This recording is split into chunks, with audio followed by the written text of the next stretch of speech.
인천 붉은 수돗물 사고로 전국이 시끄럽습니다. 20일 넘게 지속되면서 정부도 공동 대응에 나서겠다고 밝혔는데요. 그런데 청주에서도 같은 일이 벌어졌습니다. 인천만큼은 아니지만 어제 저녁부터 오늘 아침까지 붉은 수돗물이 쏟아지는 사고가 발생했습니다. 100여 가구가 피해를 입었는데 황당하게도 SK하이닉스가 물탱크를 채우느라 물을 끌어가는데 청주시의 노후 상수도관이 수압을 이기지 못해서 벌어진 일이었습니다. 정재영 기자입니다.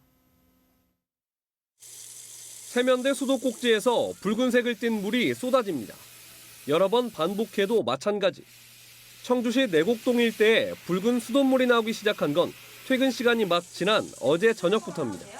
퇴근하고 들어와가지고 샤워를 하고서 양치하고 나왔는데 눈물 나온다고 하니까 제가 이제 세면기에 물을 받아보니까 뿌옇게 좀 이제 녹물식으로. 100여 가구의 주택과 상가 등이 같은 피해를 입었는데 일부는 아침까지 지속됐습니다. 어제 저녁부터 밥해 먹지도 못했었고 그래서 생수로 이제 밥을 해 먹고 아침도 마찬가지로 그렇고 또 오전에 이제 그 샤워하면서도 참 불편스러웠었습니다. 인천 사고에 놀란 주민 민원이 빗발쳤는데 알고 보니 SK하이닉스 새 공장 물탱크 청소에서 시작됐습니다.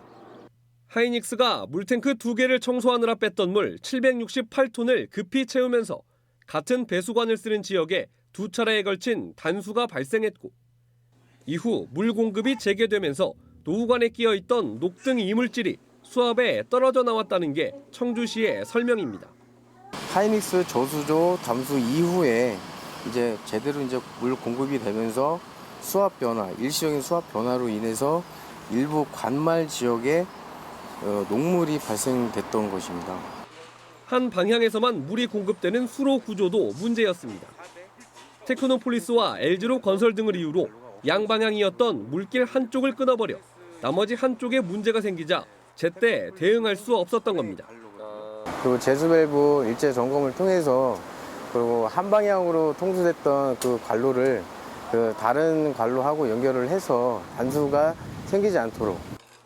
부랴부랴 대대적인 수로 점검과 대책 마련에 착수한 청주시. SK하이닉스는 주민 피해를 예상하지 못했다며 앞으로 물탱크 담수 속도를 지금보다 10배가량 늦춰 재발을 막겠다고 사과했습니다. MBC 뉴스 정재영입니다.